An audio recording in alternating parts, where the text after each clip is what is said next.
Supreme court में आज हिजाब मामले में सुनवाई हुई। हमारे साथ बातचीत करने के लिए ऑल इंडिया पर्सनल मुस्लिम लॉ बोर्ड के कार्यकारी सदस्य आरिफ मसूद जी हैं। सर, किस तरह से देखते हैं इस फैसले को?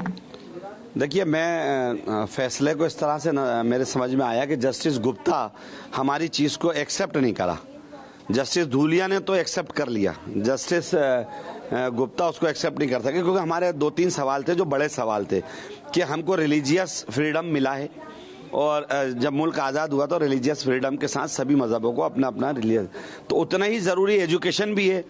तो एजुकेशन में कोई ऐसी बाधा नहीं आना चाहिए जिसकी वजह से वो हो। ठीक है, ड्रेस कोड का एक बहुत बड़ा मैटर नहीं था, उसको सॉल्यूशन वहीं हो जाना चाहिए था कर्नाटक में, लेकिन उसकी वजह से यहाँ तक केस आ गया।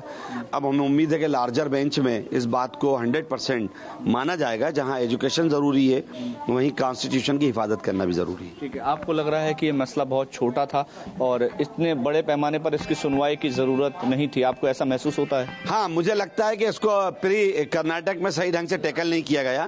अगर कर्नाटक में ही इसको कर लिया जाता तो इतनी नौबत नहीं आती। ठीक है, पॉलिटिकल मानते हैं इस पूरे मसले को? 100% इसको पॉलिटिकली जो हालात चल रहे हैं उसको इसी तरह बनाया गया। तो हमारी अदालतों से भी दरखास्त है कि वो पॉलिटिकली उसमें ना आकर कॉन्स्टिट्यूशनली और फ्रीडम का लिहाज करते हुए फैसला दें। आप क्या उम्मीद कर रहे हैं? 11 सवाल हायर बेंच को भेजे गए हैं, आपको क्या उम्मीद है? और दूसरा ये कि कर्नाटक के जो हाईकोर्ट का फैसला था बैन का, उसको बरकरार रखा है, इसको किस तरह से देख रहे हैं? देखिए, जाहिर है कि अभी जब तक फाइनल फैसला नहीं आ जाएगा तो कोई स्टे रखना पड़ेगा। उस स्टे को तो उनको रखना था, तो इसलिए उस पर तो मैं नहीं बोल सकता, लेकिन ये तय है कि जल्द से जल्द फैसला होगा और मुझे पूरी उम्मीद है कि जो आर्टिकल का फ्रीडम हमको मिलना चाहिए था वो मिलेगा और बच्चियां हिजाब के साथ पढ़ भी सकेंगी, तो कॉन्स्टिट्यूशन की भी हिफाजत होगी। यही डिमांड हमारी लार्जर बेंच से रहेगी। बहुत शुक्रिया बात करने के लिए। तो आरिफ मसूद हैं, विधायक हैं और यही उम्मीद कर रहे हैं हायर बेंच से कि फैसला उनके हिसाब से आएगा, उनके पक्ष से आएगा।